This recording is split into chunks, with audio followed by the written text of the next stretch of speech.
The night may be long and the dark may be deep, but the answers are there to be found. Whether it's the normal, the abnormal, or the paranormal, you're in the right place.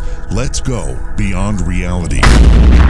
Good evening, good morning, and welcome. It's Beyond Reality Radio. I'm your host, J.V. Johnson. Thanks for being here with me tonight. We are going to be talking about occult issues, occult topics, and Nazism specifically. Stephen Flowers will be our guest tonight. He's an author and a scholar. We'll talk about Nazi occultism and the shadowy secret king of Germany, known as, well, his real name was Karl Wiligut. We'll be talking with Stephen in just a few moments. Looking ahead to what we've got on the show, we've got some, as always, great topics coming up. Tomorrow night, we've got two guests, one in each hour. In the first hour of the show, we have a rescheduled Cassandra Snow. She was supposed to be here, I think it was last week, maybe it was the week before. And we had a last-minute schedule change, or I don't remember exactly what happened, but we did have an issue. So she'll be here to talk about tarot cards and her new book called Queering the Tarot. And then in the second hour of the program, Chris James, author and paranormal researcher, will be here to talk about cases from his new book about paranormal investigations. Of course, Friday night is always a best-of program. And then as we skip ahead, Monday will be Claire Waters. Claire is a holistic wellness coach. She's also the mother to two psychic medium children. And she's going to be talking about her book, Raising Faith, which is about her experiences of raising psychic children. The name of her children names are Faith and Tom. So that'll be Monday night's program. I'm still a little bit put off here. Orion came out of the production booth and was looking for food. Sometimes we have listeners send us care packages, which I just opened up another one from our good friend, a good friend and listener from Ohio, which I'll talk about in the closing remarks of the program. But thank you for sending that. But, so we get little goodies, little candies, chocolates, or stuff like that. And Orion is out here scrounging around in my studio area looking for chocolate. I don't know. I don't know what to say. I tell Slick to keep him in there, but, the allure of the chocolate is just too great, I guess. Okay, so a couple things to mention before we go to break is we need you to stop by Scaricon.com and just take a look at the event that's coming up. Some really, really cool stuff going on June 7th through the 9th in Framingham, Massachusetts. I won't go into the details because you can find them all at Scaricon.com.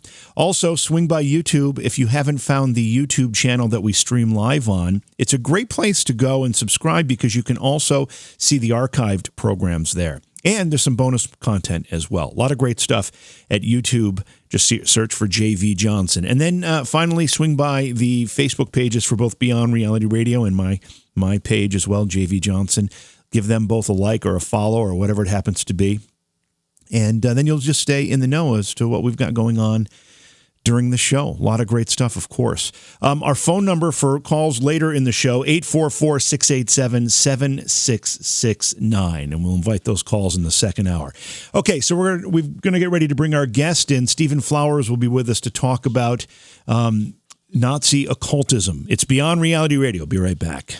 Hey, it's JV here. You know I've asked for your support in the past, and I'm going to do it again because it's really, really important. And there are a couple of ways you can support the show, and it's so inexpensive. Now, you can go to Patreon, and you can become a Patreon supporter, and we really, really encourage that. But there's also another way. If you look at the description of the podcast, if you're a podcast listener, and you scroll down to the bottom, there's a way to support the show directly through the podcast app. And it's only 99 cents a month. It's less than $1. You probably have that change in your couch right now. That $1 a month, less than $1, goes a long way in helping us produce this program, provide great interviews for you during the course of the week. I thank you in advance because the support is so important to the program. Welcome back to Beyond Reality Radio. I'm JV. Our phone number, write it down for later in the show, is 844-687-7669.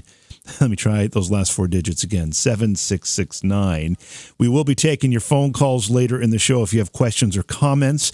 Tonight we're going to be talking with Stephen Flowers. Now, Stephen has been on the show before. He's an expert in fraternal organizations, the occult and historic groups. We talked about the a secret organization, a secret brotherhood in Germany, when he was on the program last time. His website is seekthemystery.com. He's got over 50 books to his credit, and it's a real pleasure to have him back on. Stephen, welcome back to Beyond Reality Radio.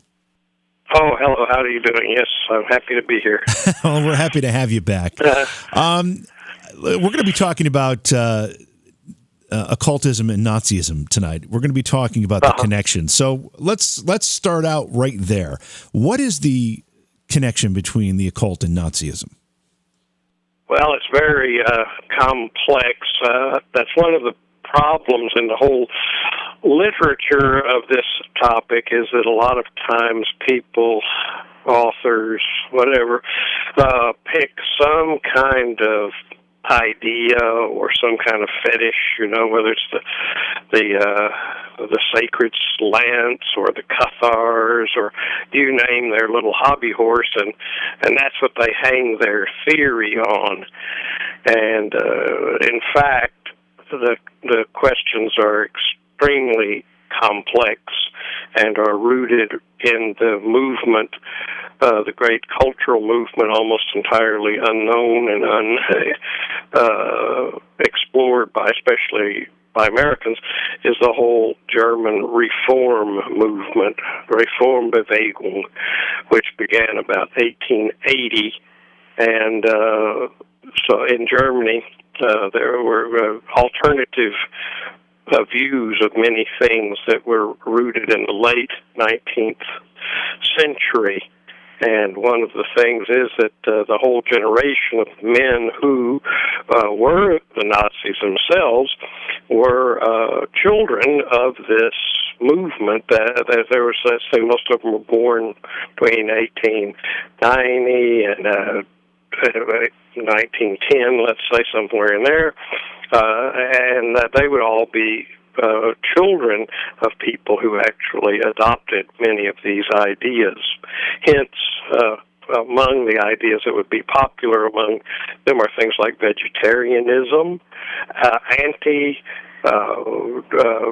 alcohol kind of health, beauty of the body, health of the body, natural interests in nature, the power of nature, and so forth, and all of these things. This explains why this Adolf Hitler is a teetotaling, vegetarian, anti-vivisectionist, because all those things, for example, would be typical of Reform movement people in Germany.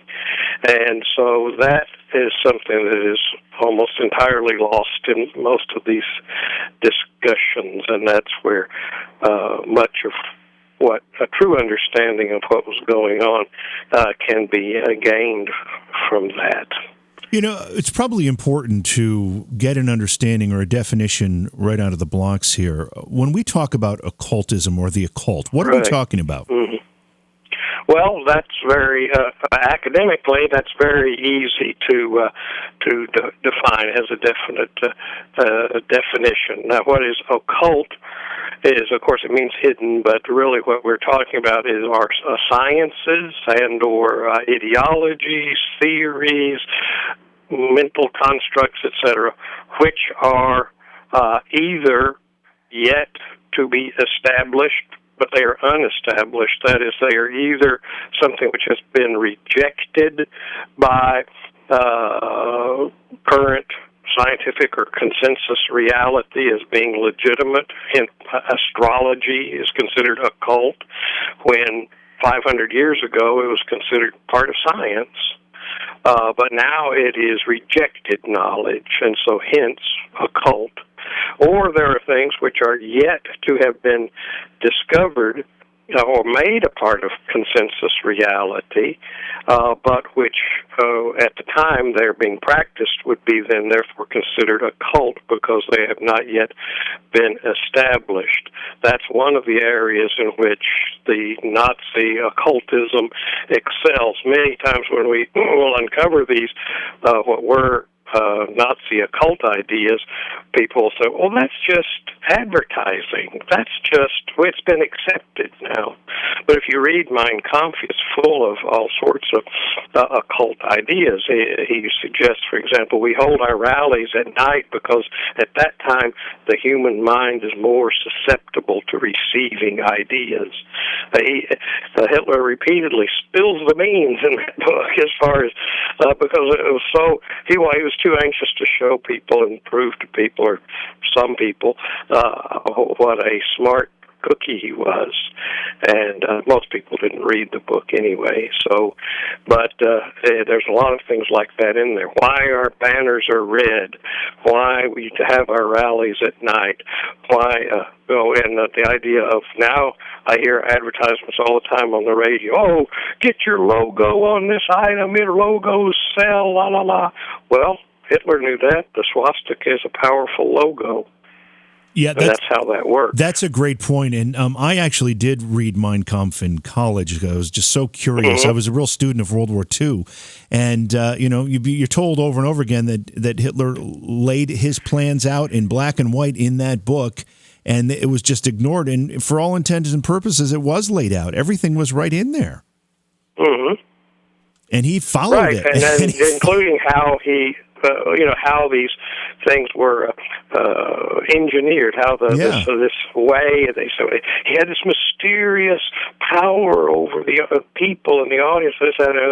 Well, there's definite ritualistic, symbolic acts. Some of them have been fully adopted by rock and roll musicians and whatever now in their concerts, but certain things he did. And of course, he was not alone. There were other people like Albert Speer and others that were instrumental in designing these mass movements. I remember when we'd have fire drills in school, in elementary school, how it seemed so powerful to see all the kids like moving out in columns, across the field, and that sort of thing. And just people moving in unison for a purpose. And these kinds of motions, of course, Leni Riefenstahl films this in Triumph of the Will and this sort of thing, but people actually experienced it, and that's where that kind of magic works. And to say that it's not magic is just because it's kind of like people say, I'm a runologist, of course, and the current crop of scientific-type runologists is like, what's so magical about it? It's just writing. Of course, to these schoolboys who all of us, grew up having letters pound into our brains from first grade, writing and reading and stuff like that does not seem so magical. But to a pre-literate people, of course, it's a totally different experience. And in fact, it remains a mystery as to how it all happens in the brain, reading and writing and that sort of thing. We lose sight of the miraculous oftentimes. We get so used to experiencing it on a daily basis that we lose sight of how magical certain things actually are. But in this case, of course, many of these things were new and still to this day, of course, people can be bewitched by these images of Nazism because they were magical experiments quite consciously. Yeah. And that includes things like the logo, like the rituals, and so forth. And we're going to talk more. We're going to talk more about that. We have just a couple minutes before we have to go to break here. Mm-hmm. Why is it that we are so we continue to be so intrigued by Nazi Germany? Now, of course, there were some amazing, unbelievable atrocities committed. And it was, the whole thing was a tragedy in every respect. But yet there are still certain things about that lesson in history that fascinates us. Why is that? Well, growing up as a school kid back in the 60s, all of our fathers were World War II veterans, and they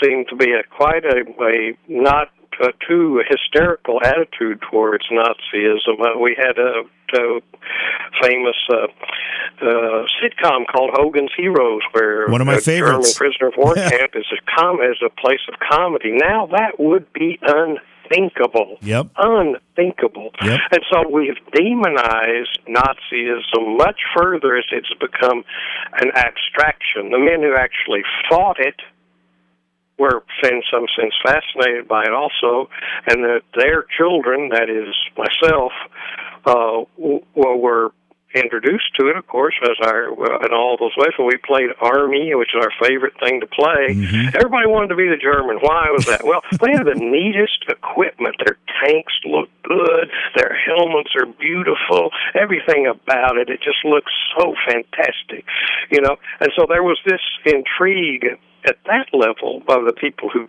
were there and their children, but subsequently something more twisted, dark, and sinister has happened, having nothing to do with Nazis, having nothing to do with what they did, but rather the desire on some people's part to create a demonic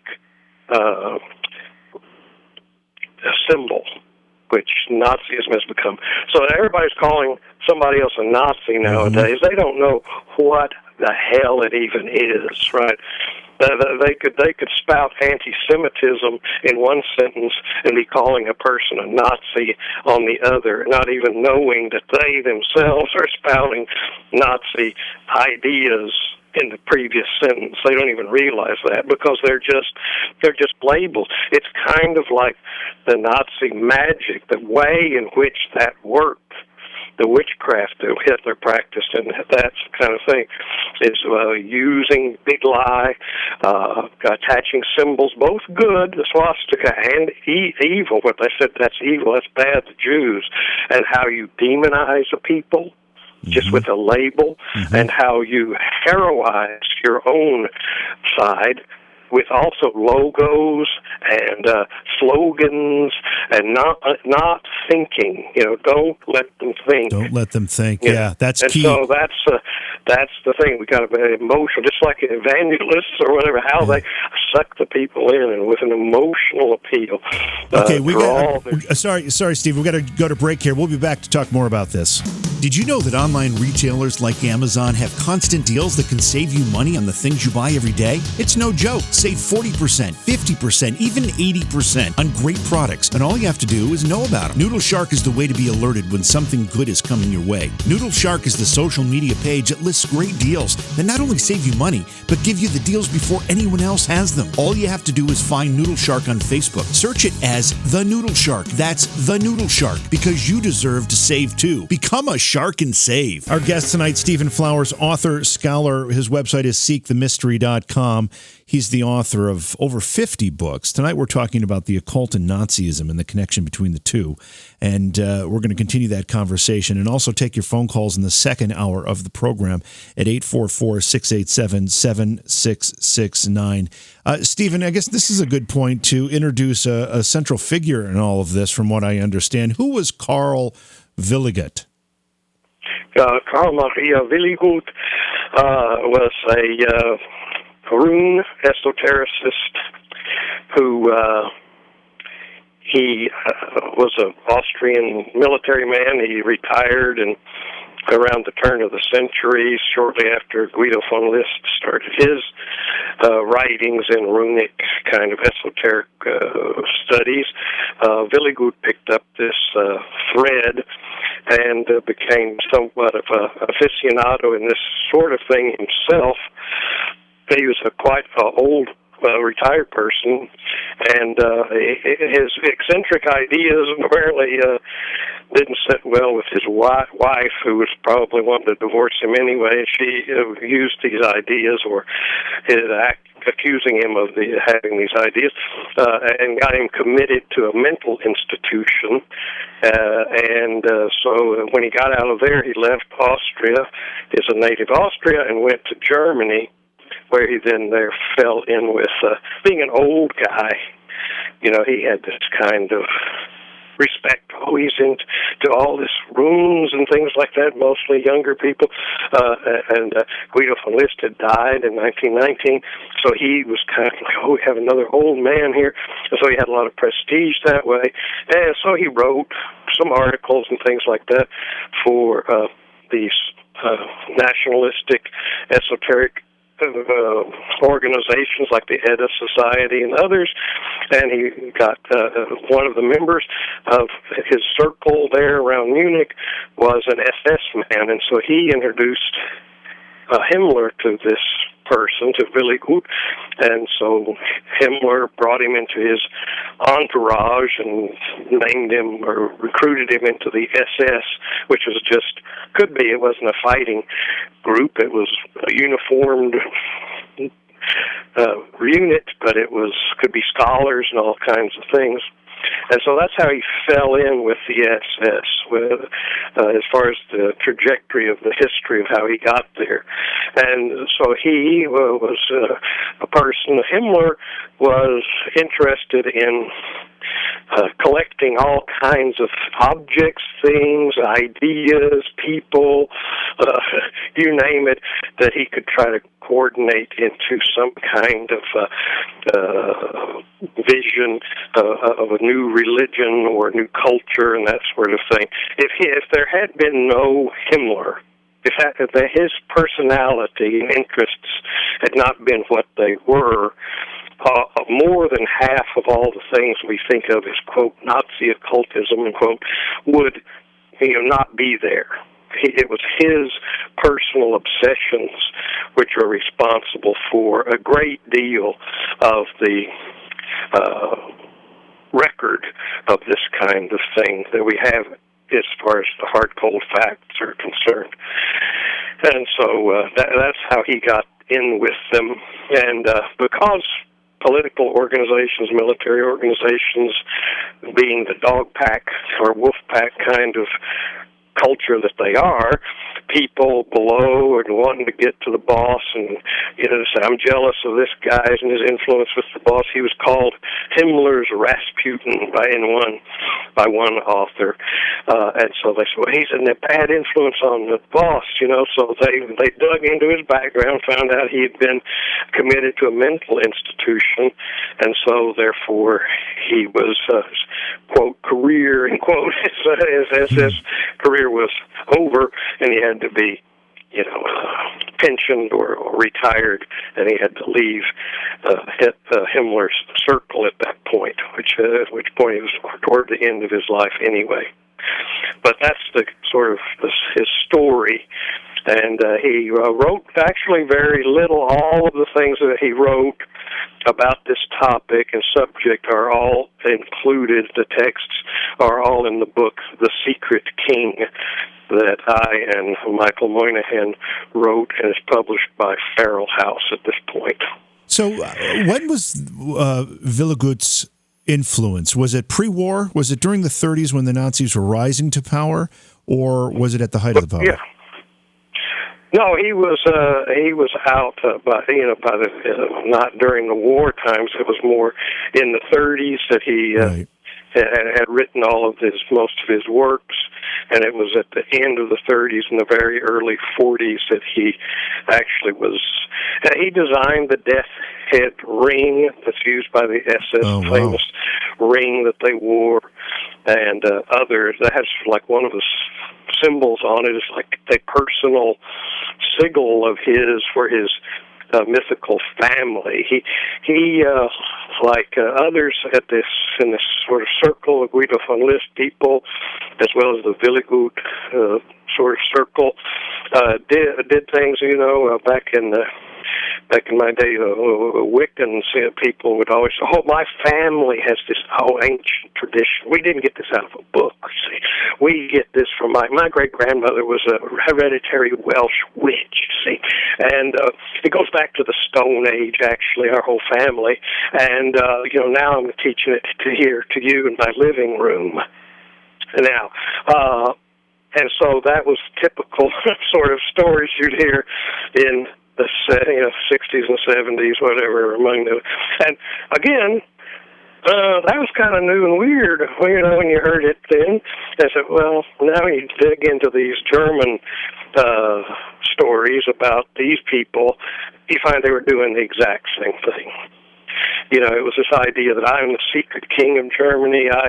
My family goes back to this ancient time. We are a clan or a tribe of the ancients that, are now making themselves known once again, and you too can be a part of it kind of appeal, right? Which, is unlikely to have been true, but it's a powerful myth. And we need myths.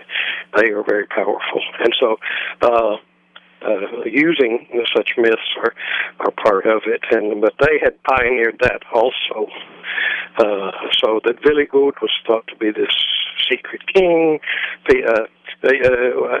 Guido von List had the same thing has happened to me on occasion, whereas someone writes a book, I had a book about runes or whatever, and then somebody writes to me and says, you have uncovered my family secret. Right. What you say in this book is exactly what my great-grandmother taught me in the woods back when, And then so, well, tell me about that. And then they'll just spit back to you what you've written, And you go, no, it's a psychological trick that certain people play on themselves, whether they believe it or not, I don't know.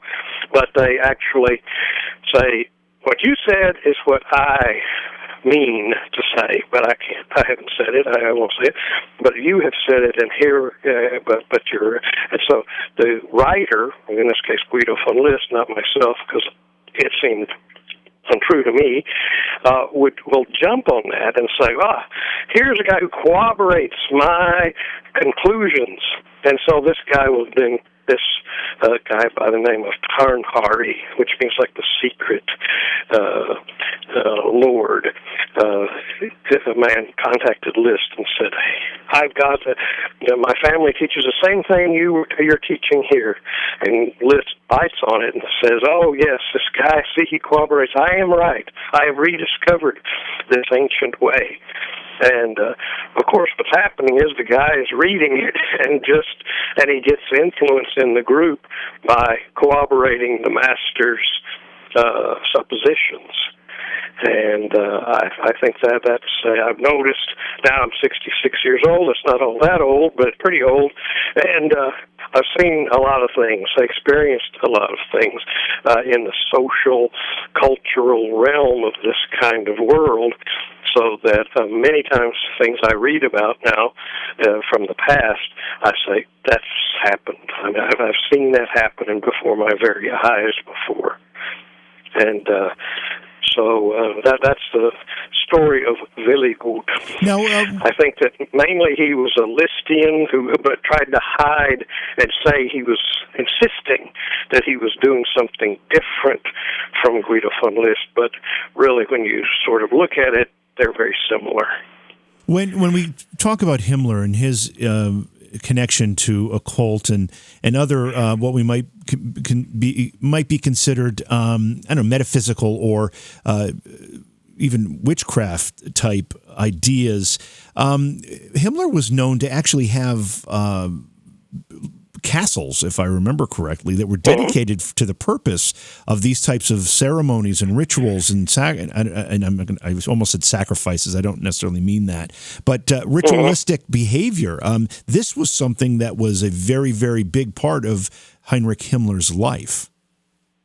Right. Well, they had their schools that were like academies for SS men, and of course the most famous of these, one that's passed into legend, due large measure because of the black magical working done there by Michael Aquino of the Temple of Set, is the Wewelsburg Castle in Westphalia. Yeah. Right. And where upon the floor of this, there's a tower there, and it has two levels, a lower level and an upper level with a marble-type floor, and upon that floor is emblazoned in a sun wheel, which has become famous is the so-called black sun symbol, and which will, by displaying it, apparently gets you banned from Facebook nowadays. But in point of fact, that's again something that is absolutely a after the fact mythic understanding. The thing on the floor is a sun wheel, all right, and Himmler thought that looks great because it looks like it's made up of 12 Sig runes, the S rune, which it may or may not be, but it certainly is a sun symbol. It is taken from a Alemannic brooch design. The Alemanni are a Germanic tribe that lived and still live in the Black Forest region of Germany, and that's where that tribe was closest to the Romans. So that's why we have in Romance languages the word Alemanni is used for all Germans because they were the closest Germans to them, and so that it's a sun symbol from that time period and place from the 600-700s or something, and there was nothing more to it than that. But subsequently, after the war, there's a lot of mythologizing. There's a mythologizing of Nazi Germany after the war by both those who want to demonize them and those who want to worship them. And that's kind of the atmosphere we live in post-war. But Himmler, there again, you see that he would say, well, this symbol, where do we find the symbol? Well, the archaeologists have dug up these brooches, sir, that have this symbol on. Oh, those look great. That looks just like that. What does that mean? Well, let's make it mean this. Those are like S runes. Yes, and that's what that'll mean. I have a correspondence in the archives and so forth where Himmler will write to archaeologists, runologists, etc., and he'll ask them honestly, what does this mean? Because he's looking for somebody to tell him some key to power that he can get, and they'll say, well, it means this, or we don't know what it means. And then he'll write back to him saying, well, I think we should make it mean this, and that's what it's going to be. So he would consult, but then his own imagination would take it on down the road, and it would become something that was essentially a manifestation of his imagination. Right. And so that's fine. That's what a lot of people do. But that's how that happened. Because they documented so much, we have that kind of on record. We talked about the power of those images that the Nazis used to gain followers and allegiance. And other times we've had people on this program talking about witchcraft practices and talking about the power of getting many, many people focusing on the same type of spell, if you will. Is that a similar phenomenon? Is it this group energy that's created by many, many people doing the same thing at the same time? Yes. I mean, except here, two things. Both the mass rallies, which were very large, obviously, and so the people who participated in those directly were able to focus on that. Then that's why also the Nazis were interested in the production of propaganda films. That's why Leni Riefenstahl and her work was so effective, and also why she's unfairly demonized today. She did her job too well. And then also, of course, whether it was radio, you might remember, I can't remember the name of the science fiction movie that Jodie Foster made, like Contact or something like that. It was Contact. And that the first video broadcast sent out on the planet was a speech by Hitler. Wow. So that was the first broadcast ever on the planet, and so they were pioneering these things. But the focus of it, as you said, this idea that we're going to focus this on a idea, a purpose, and direct the people. And that's, again, you having read Mein Kampf, you see that's what the whole purpose is. Hitler himself says, why did I become an anti-Semite? Well, it was my father, my family were not anti-Semitic. I was nothing like that. We didn't care one way or the other. But I wanted to forge a national consciousness among all German people, even Austrians, all German-speaking people, into a nation. And he said, and I discovered that we need to have an enemy, common enemy, in order to do this. And at that moment, he says, at that moment, I became an anti-Semite, because it was just a means to an end for him. Right. It wasn't like it was for 98% of all the people who were anti-Semitic, just rooted in medieval Christianity. It was for him a mode of mobilizing people. Tomorrow night's program, we've got Cassandra Snow in the first hour. She's a tarot card reader, also a teacher and a writer. We're going to talk about her new book. It's called Queering the Tarot. And then in the second hour of the show, Chris James will be with us. He is an author and a paranormal researcher, and we're going to be talking about paranormal cases from his new book. Friday night, of course, is a best of program, and then we've got a bunch of great programs set up for you for next week as well. And at the end of next week, Scaricon will be upon us. I will be gone Thursday night. Bruce the Shark Markison should be here. I haven't gotten a confirmation that he's going to be filling in, but I think he will be. And he'll be with you Thursday night of next week, and then again on Monday the following week as I go to and then recover from Scaricon. And then I think the following week I'm going to be in the Pittsburgh area. There's an event there called Living Dead Weekend. It's a celebration of George Romero's films. And I'm scheduled to go there. So I'm working out the details of that. That should be a great weekend near Pittsburgh. So a lot of great stuff coming up. Tonight we're talking with Stephen Flowers. Stephen is an author and a scholar. His website is seekthemystery.com. He's got over 50 books to his credit. And tonight we're talking about the occult, particularly how it relates to Nazi Germany. It's a fascinating discussion, and our phone lines are open now if you'd like to comment at 844-687-7669. And Stephen, several times during this discussion in the last hour, you were talking about runes. Let's talk a little bit about what runes are. I mean, I think most of us have an image that comes to mind when you say the word rune, but what's the real definition of what a rune is, and how is it important? Well, before most of our ancestors, Germanic people, wrote anything in Latin letters, they wrote things. Certain people did. Very few, less than 1% of people were ever literate in runes in antiquity.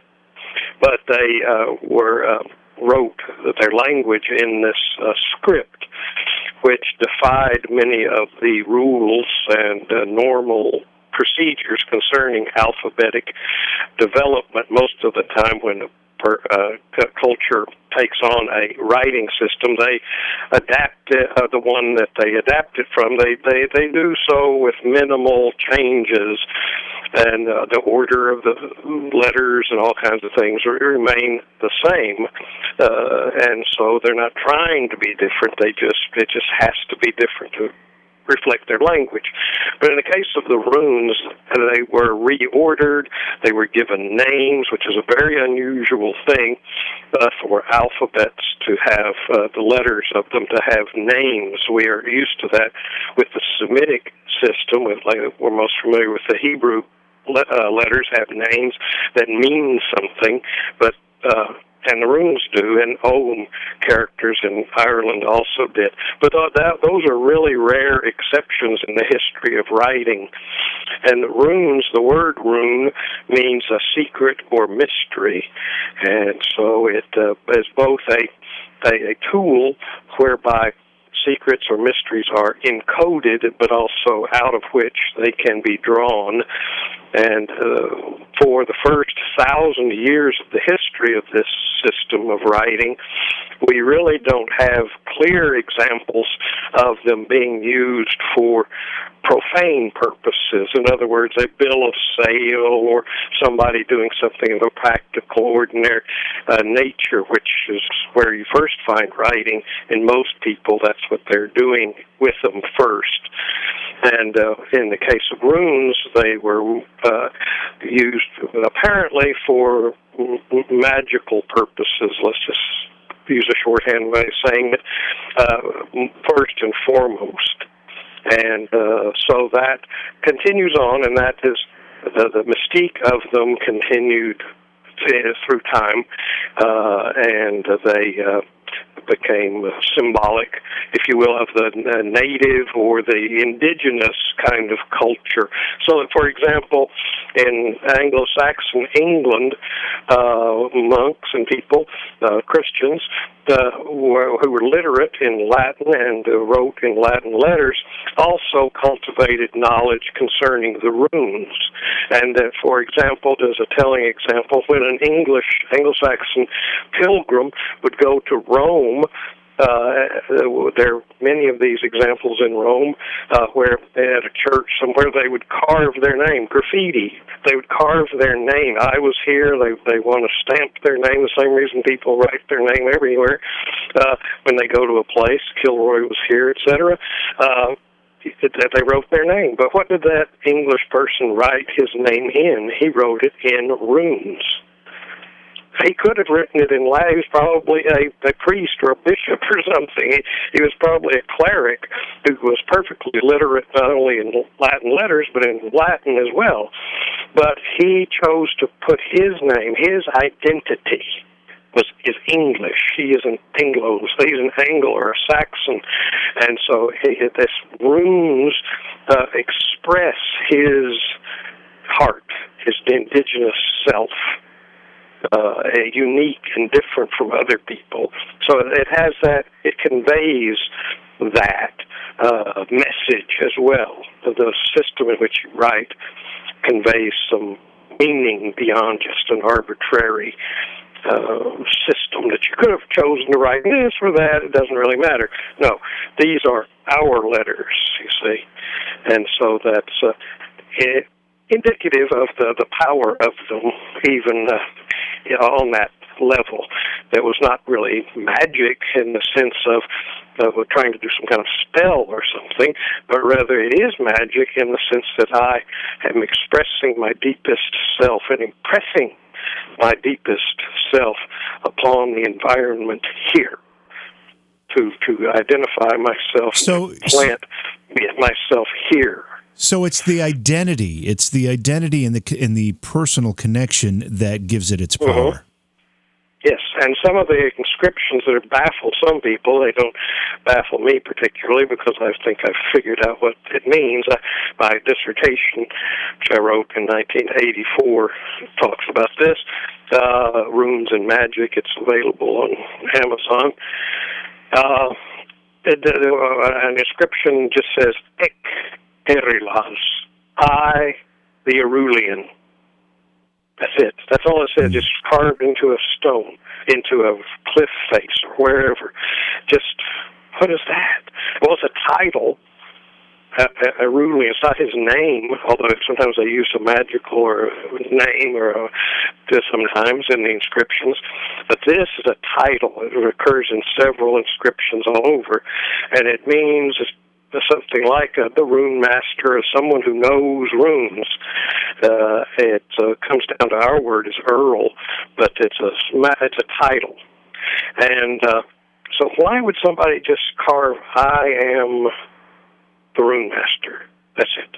Well, it's an idea that this is like a certification. I am capable of carving these. This is who I am, and I'm going to take this nebulous idea that may be floating around in my brain and literally, as we say, well, it's not carved in stone. Yes, this is carved in stone. So this has become real. I am this thing. I have transformed myself. I have impressed this transformation upon the universe in the form of writing. And we again, like I mentioned earlier, we oftentimes lose sight of the miraculous power of writing. But it is miraculous power, and then when we go back to people who first start writing, it is more clearly understood of how they thought of this process of writing, of taking a word, a spoken word that's just nebulous, it's invisible, and making it visible, and making it something that is impressed upon the objective universe for all to see, and for those who can read, and that's one of the things that comes right directly out in some of the old runic inscriptions. At the end of them, they'll say, good luck, or, power to him who carved them, good luck to him who reads them. Now notice the power of that phrase is when you just translate it to say, well, I'm conveying power. Mm-hmm. And I'm conveying it to myself first. And the first part of the formula is in the past tense. I carved it. Well, you're reading it now, but it may be centuries later that you read this, because it's here forever, carved in stone. And then I can convey luck or power to a person in the far distant future. And the idea was that when someone reads these things, which are not necessarily always made to be as easy as possible to read, only those who really knew could read them. And so by reading them, you got luck, you got power. Later on, it was Christianized, sentiment, same thing. It'll say, God bless him who carved them, God bless him who's reading them. So it continued on beyond conversion to Christianity. The sentiment and the power and the formula continued to carry on through that way.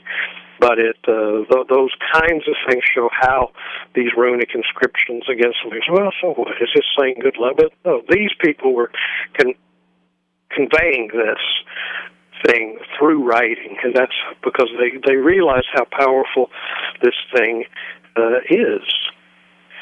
And over time, to transcend time and space and all kinds of things that are limitations of human consciousness are overcome with this writing system. And so that's what some of the important things about runes. Yeah. And now, of course, again, going to our topic of Nazism, people have crazily start to identify runes with National Socialism simply because among the logos they might have used, which they did use, were runes. Why did they use them? Because they were popular. They were a part of popular culture in Germany in the early part of the 20th century. And so they took advantage of that. That's all. That's all there is to that. They're not a Nazi thing. Right. Our peace sign, the famous peace sign used in the 60s, is a rune. It's a death symbol. Interesting. I wrote about that. It specifically means I have a thing I published before. I'm going to publish it again here soon. But a thing on the origin of the peace sign. There's actually a placard that I've reproduced there where it shows this peace sign being used as a death symbol, and it's kind of like a belligerent. Then it was picked up by the left, by the communists, and this is what this placard kind of thing comes from. And it means, it's like a skull and crossbones. It's like saying, we're coming for you, we're coming for you, we're going to get you.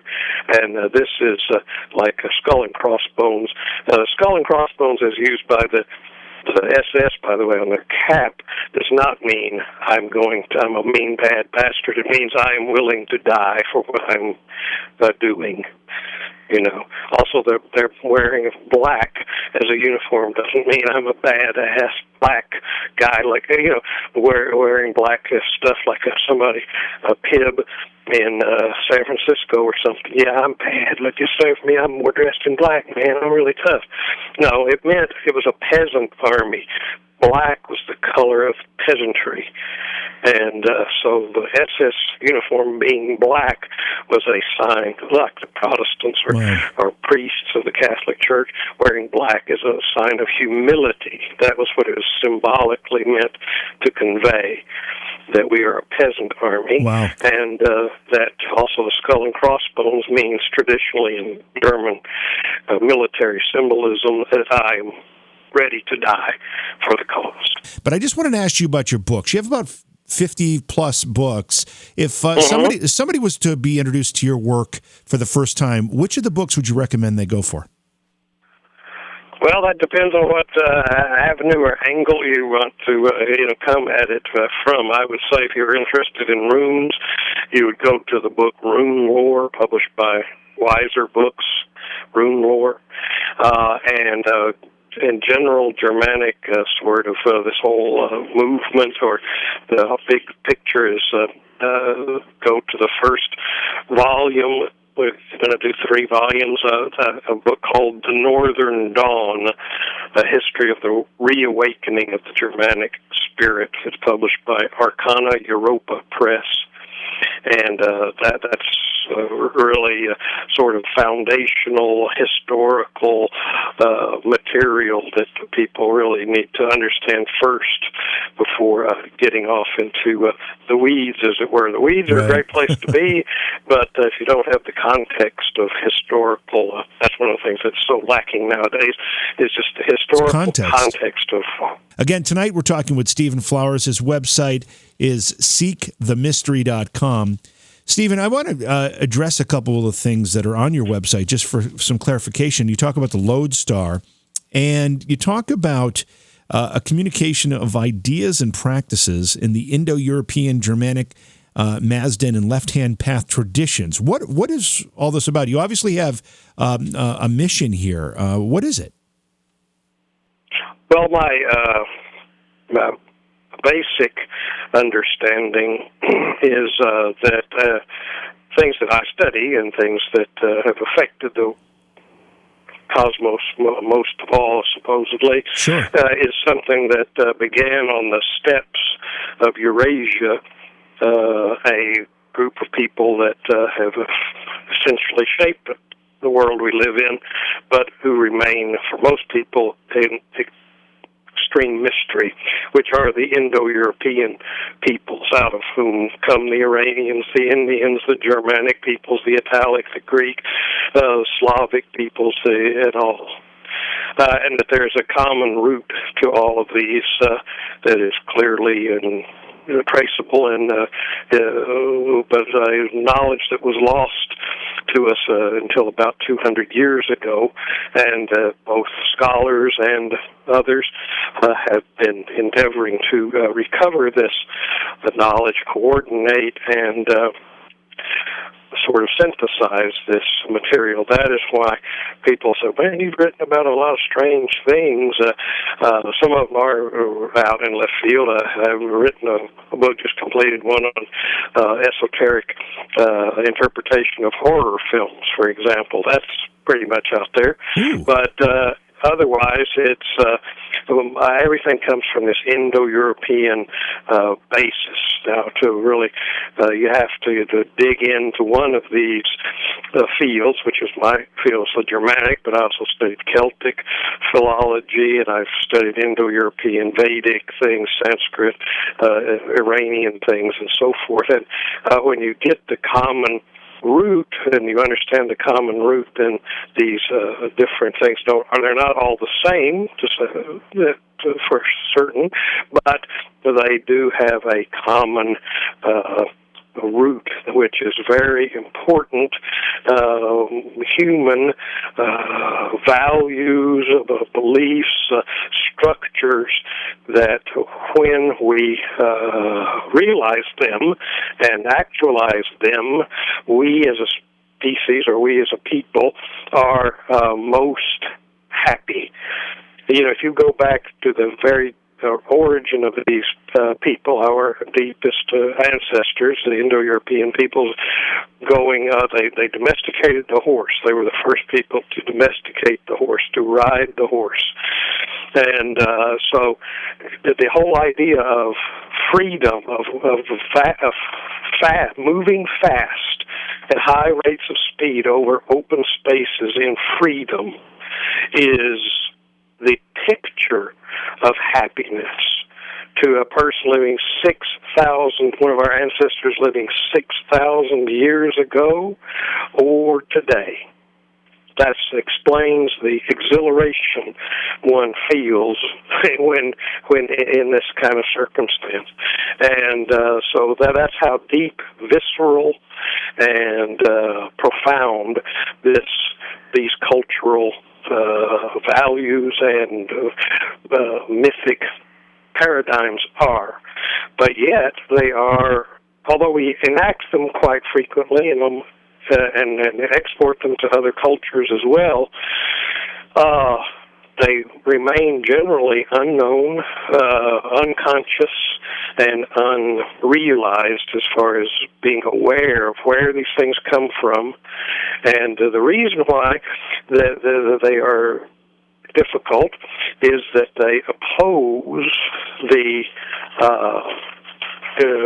so-called Judeo-Christian values. And so, therefore, and not because they're set out to oppose them, they're just our thing as opposed to their thing. And so that is why people fear it so much, is that it, although, most everything that's inherited from this Judeo-Christian tradition is also heavily impregnated with Indo-European ideas, because Judaism itself was transformed in the image of the Persian philosophy in the time period of the Babylonian captivity. And for example, and in the time of Jesus, that Jesus himself was part of what was called a Persian party or something along those lines. It's been shown how close his teachings are to Zoroastrian ideas and so forth. So a lot of this is testimony to the power of these Indo-European ideas, and that a lot of it is explicable. I've written 3 books on the Mazdan tradition, one published by Inner Traditions called Original Magic, which is a curriculum of initiation into Mazdan spirituality, Zoroastrian, if you will, and then also the Mazdan Way, another book, and then The Good Religion, which is an outline of sort of Mazdan religion for the West. And that contains, some of those books contain chapters on these ideas of the origins of these ideas in Christianity and Judaism, or that they were put there.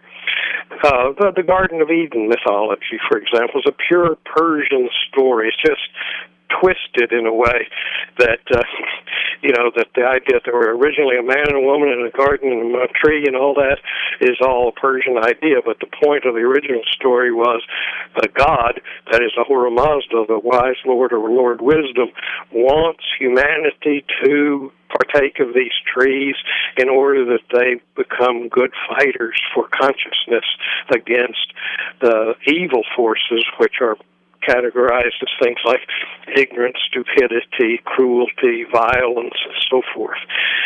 And that wisdom and eternal life is the birthright of humanity, and that we are all, as human beings, actually here because we all volunteered in the spiritual world. Our souls volunteered to come here to fight for the cause of Ahura Mazda, the wise Lord.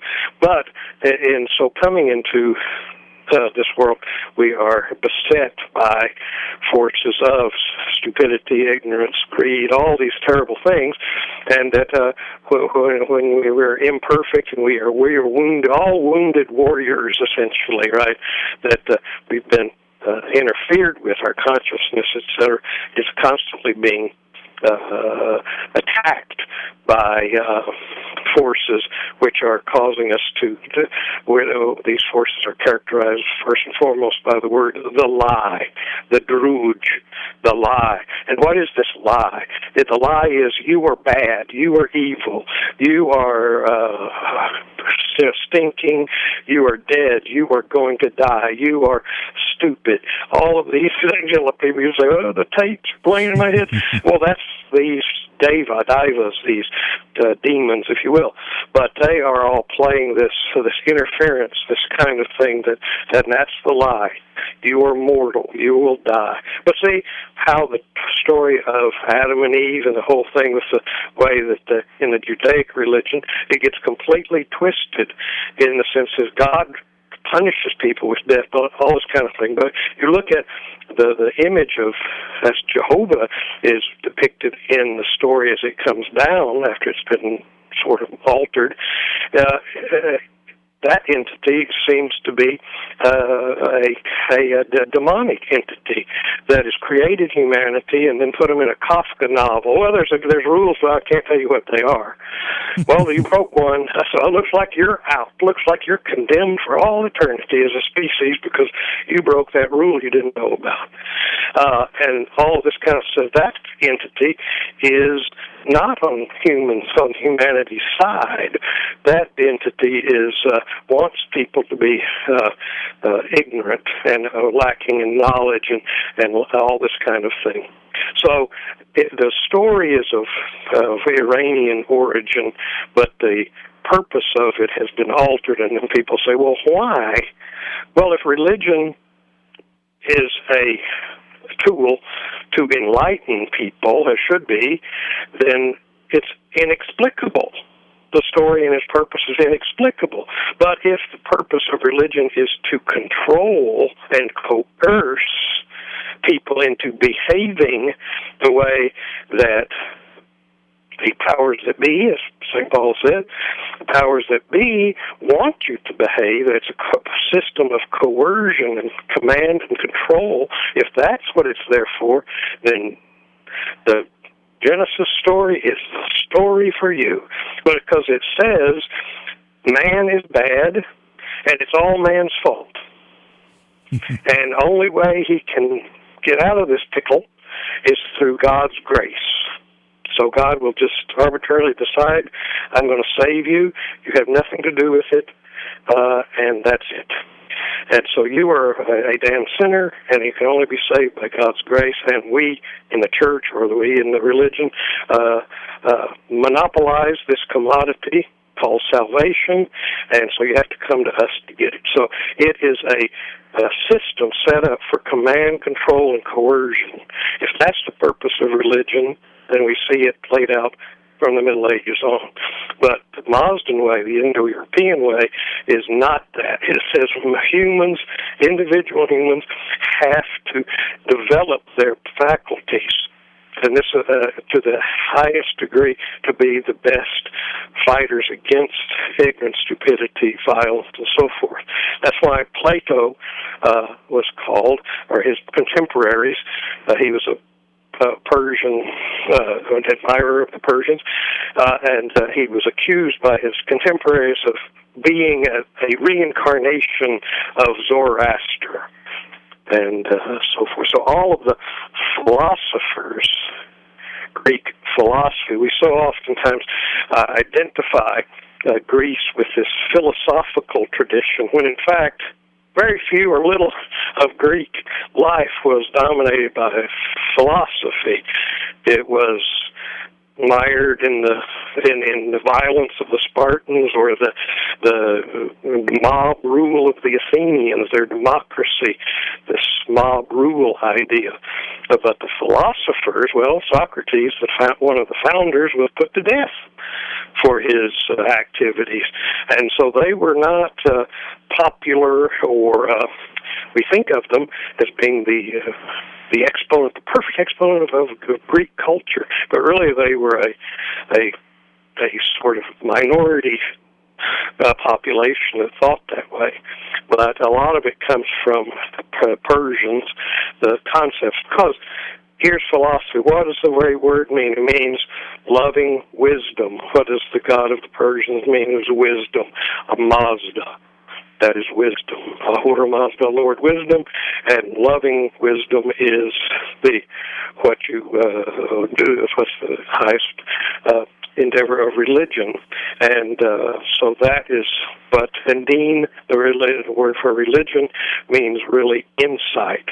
That once one has insight, understanding dawns, and insight is awakened in a person, then you don't have to be coerced or into behaving properly. You behave and you're ethical from that point on, because you realize that what is essential in this system is that the choice that is shown between Adam and Eve, between saying we make this choice to do this thing or that thing, that choice is something that, according to Mazdan way, is something that every human being makes every moment of their day, of their lives. They're constantly making this choice. It's not like you've made this choice once, you've messed it up, and now only a supernatural intervention can possibly save your sorry behind. No, it's like you have to work and educate yourself and become enlightened and so forth. So that is the way of the philosopher. Both the Greeks take this, and to their tremendous credit, they put this system of thought into a language which is intelligible to us today. If you translate the Greek, this is the way in which they taught this system is a very clever way of conveying it to many more people than you will see elsewhere. But that is part of what's going on in my endeavors to look at this. And the Mazdan way is a kind of a universal Indo-European system of religion or philosophy that was originally Zarathustra, who lived probably about 1700 BC, had this great insight. What is the insight originally? Is that the things that we call gods, or that he's a trained priest in the sacrificial cult of the Iranians, very much like the Vedic Indians, almost identical. He says, these things that we call gods, you people, I even learned, and I think, that these entities are like men that are greater, bigger, live on another plane, as it were, but they're very much like humans, just like we read in Greek mythology, Zeus and Hera. They're all like bickering, and they all have their passions, and they're very human in their way of thinking. And he said that's not true. That's an error. That the gods, the true gods, are actually abstract principles, such as love and truth and beauty and all these things. These are the true gods. And if there's one God from which all the others come, which is wisdom, the absolute highest form of divinity is consciousness. Stephen, we're just out of time. Focused consciousness. And we've just run out of time. Thank you so much for being here. Mm-hmm. Are all your books available on your website? No. The best place to get them is Amazon. Okay. That's where I would direct anyone and everyone, because at my website you kind of order it from me, and I'm really busy more writing than filling orders and doing things like that. Right. Well, thank you. Like most people, Amazon is the place to get them. Look for Stephen Flowers or Edred Thorson on Amazon, and that's where you'll find almost everything quick and easy. Thank you so much for being here, Stephen. It's a real pleasure. We'll have you back on the show again soon. It's Beyond Reality Radio. That's going to do it for tonight. Tomorrow night, Cassandra Snow and Chris James on Beyond Reality Radio. We'll see you. Beyond Reality Radio is hosted by Jason Hawes and J.V. Johnson and produced by Alexandria Johnson and Slick Eddie Edwards for Entercom Radio. Beyond Reality Radio is distributed by Westwood One Radio Networks. Stop by our Facebook page and say hello. Follow the hosts on Facebook as well. For Jason Hawes, follow at jasonhawes.taps. For J.V. Johnson, follow at JVJ Paranormal. If you'd like to be a guest on Beyond Reality Radio or you have a suggestion for a guest, contact Slick Eddie Edwards at slickeddieedwards@gmail.com. Be sure to visit our chat room as well at beyondrealityradio.com. Thanks for listening.